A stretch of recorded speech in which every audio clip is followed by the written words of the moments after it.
I'm Jess Maloney and this is SEO in 2023.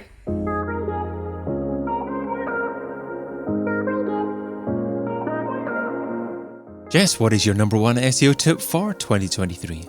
My SEO tip for 23 is all around search intent, and yeah, it's not anything new, but I think it's going to be more important than ever as we go into 2023. A lot of the reasoning behind that is from the recent Google Helpful Content update. Again, that update isn't anything new, I don't think. I think a lot of SEOs were already doing everything that kind of falls under that update, and no one I know has been hit terribly. But I think the fact that Google is now actively kind of putting out these updates and sharing that it is really important to focus on the user more than the search engine is definitely going to play into making sure that we're getting the right search intent for the right users and then how we're going to rank because of that. So how do you define search intent? I mean, is it all about just thinking about the intention behind someone typing in a keyword into Google?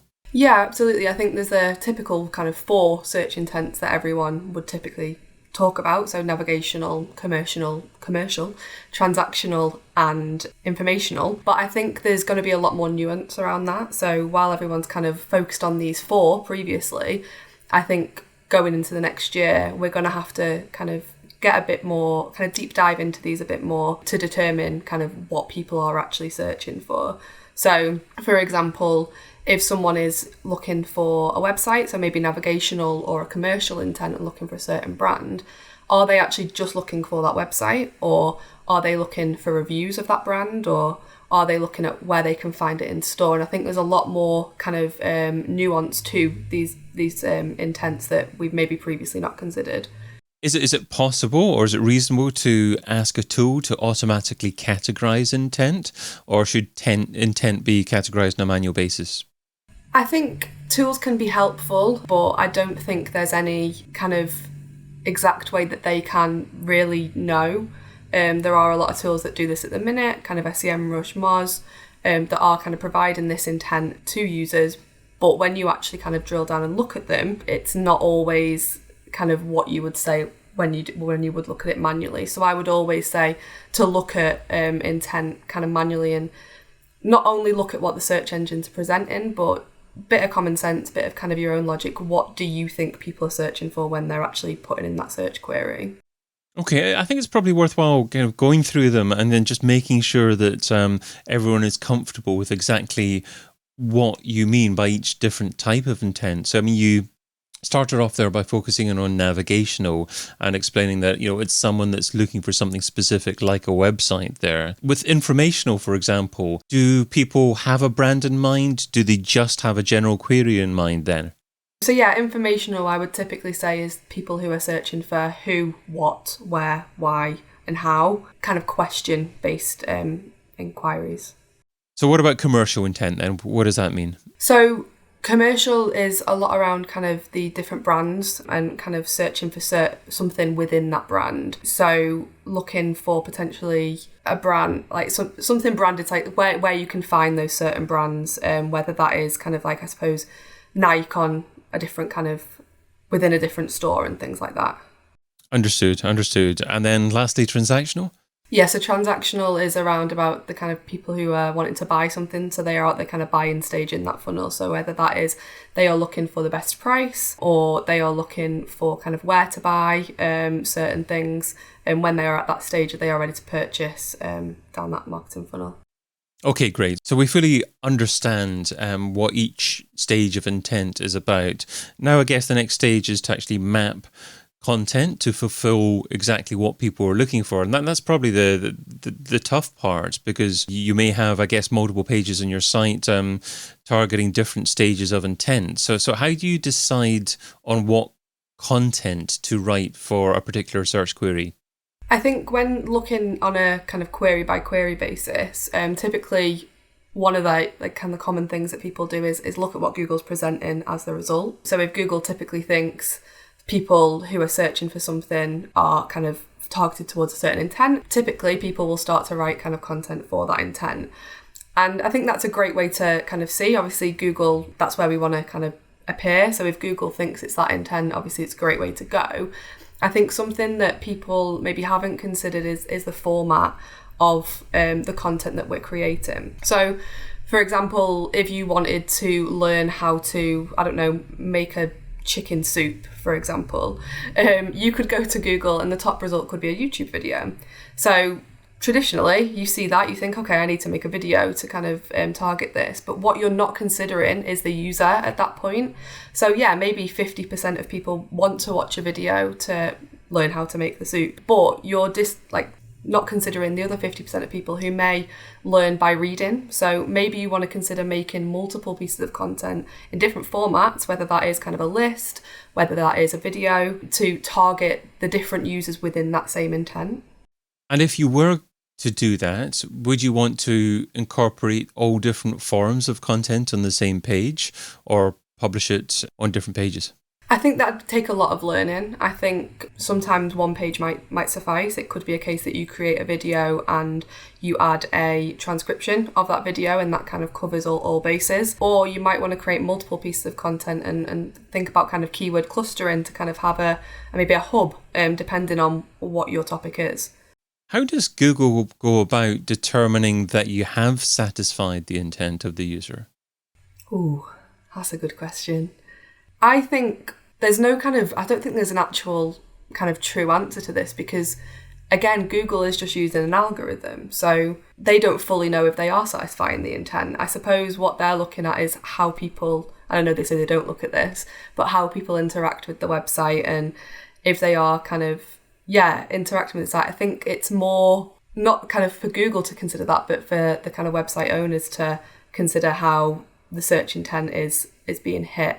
And you can look at things like the engagement stats. So are people kind of engaging with your site? Are they spending time on the site? Are they finding what they need straight away, or are they bouncing? So I think it's more of that onus should be on the website owners than Google, because again, it is just an algorithm.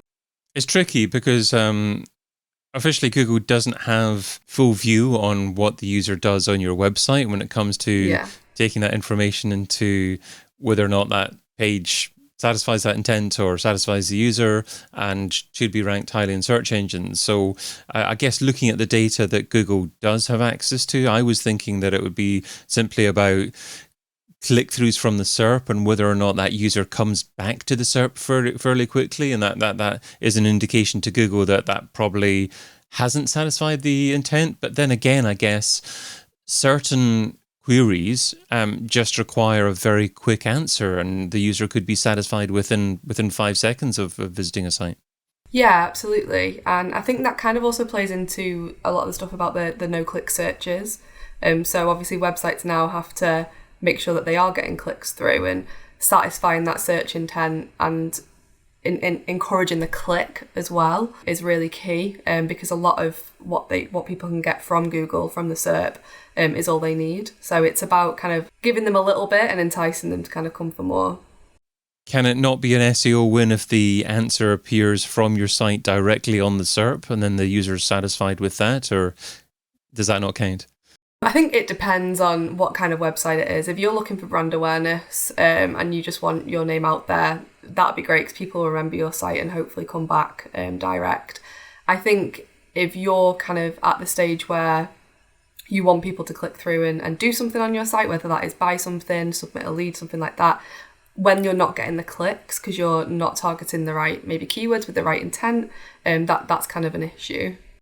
So, I mean, obviously, as we talked about at the beginning of this conversation, there are different stages of intent, navigational, fairly top of funnel. So if you are targeting those kinds of phrases, that kind of intent, how do you measure the success of that? If you've got a fairly long sales funnel, do you just accept that visitors are worth X amount, or is there some better way of defining the value of early stage intent? One of the things we've done with our clients in a similar kind of situation here is just tracking the kind of brand search interest. It's a relatively unknown brand, well, not unknown, but not one of the big brands that everyone's heard of.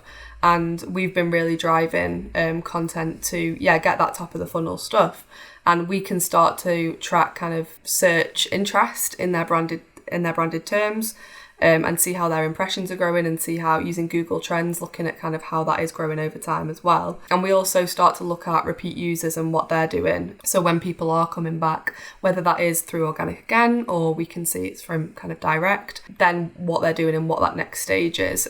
So I think it's all about tracking the user journey in those situations, seeing kind of if users are landed on the content straight away, what they're doing, and then kind of further down the line where you can track them coming back, what they're doing then. And if you're at the early stages of setting a content strategy based upon intent, is it always best to just focus on commercial and transactional keywords initially, kind of bottom of funnel type intent phrases, or should you actually work on all stages of intent at the same time? I think it's worth considering everything, considering all kind of stages, because obviously with the bottom of the funnel type of stuff, it's going to be a much longer kind of turnaround to start driving leads. And if you're working with a client, for example, they're not going to be happy with just clicks from the get-go. You want to actually show them some kind of actual valuable results. So I think having a bit of a holistic approach and looking at everything across the board from an early stage is a good way to go. And kind of splitting out the content in the early stages across the kind of 4 areas.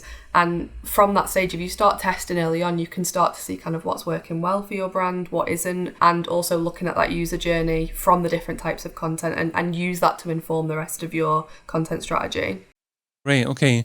And obviously in relation to intent, Google is more likely nowadays to change the look and feel of the SERP, to change the type of web pages that they display based upon what they think the users like. Are you seeing any trends in terms of what type of content Google is more likely to serve up for different stages of intent?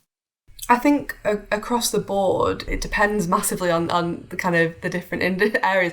Common kind of SEO thing, it depends. I think a lot of it's definitely focused towards the user. So when you're looking at kind of longer tail terms, it's more specific and you're getting kind of the more, I suppose, in-depth content appearing. When you're looking at the top level stuff, so the kind of the short tail keywords that are typically harder to rank for, it's more general stuff. So there's no... It depends on kind of, I suppose, how long the keyword is and how detailed, I suppose, the user's search is. It kind of dictates how detailed the answers are, or how general and kind of top level the answers are. So you've shared what SEO should be doing in 2023. Now let's talk about what SEO shouldn't be doing. So what's something that's seductive in terms of time, but ultimately counterproductive? Something that SEO shouldn't be doing in 2023? At the risk of kind of contradicting myself, I think really focusing heavily on algorithm updates. I know I've mentioned obviously the helpful content update, but I think something that a lot of people can be quite guilty of is when an algorithm update hits and you can see kind of maybe a potentially big impact, negative impact on your website, people can just focus on this without kind of a care in the world kind of thing. They're just kind of slowly focusing on what's happened and trying to fix it. And I think we all know over the past kind of how many years with the different algorithm updates, once you've been hit, you can't really resolve that drop that quickly. You need to just make sure as a whole you're doing best practice. And while you can kind of figure out maybe, this is why, you're never really going to know because Google's never going to give us the full results. So I think a lot of people can spend a lot of time focusing on this when time would be better spent kind of just making sure that you're hitting best practice across the board so you're not hit in the future. Jess Maloney is an SEO partner at Open Partners, and you can find her over at open.partners. Jess, thanks so much for being part of SEO in 2023. Thanks for having me. Get your copy of SEO in 2023, the book, over at SEOin2023.com.